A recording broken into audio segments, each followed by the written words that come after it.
We're proud to launch FWD Fest 2024, Thriving in Paradise. You could just feel the energy and positivity.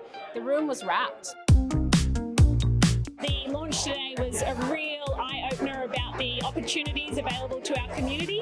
We've got all the right ingredients. You know, we can create those opportunities right here. The calibre of people in this room really means I can see a much more thriving ecosystem, and I feel like we're just getting started.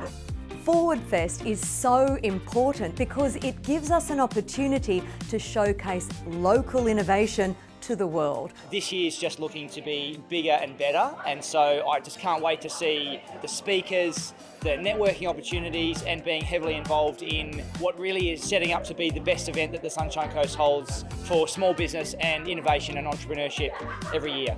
The amount of innovation that there is there to be captured and harnessed into a mechanism such as FWD Fest, I think is a brilliant initiative. It's time out of their business to spend time on their business. Everybody in business wants to move forward. Just go there and be open to possibilities of what could happen. FWD Fest definitely has a reputation across Australia. If there's an area that you really want to understand better, come along to learn. But I think at the end of the day, we have this rich network here on the Sunshine Coast, and this is where you're going to meet them.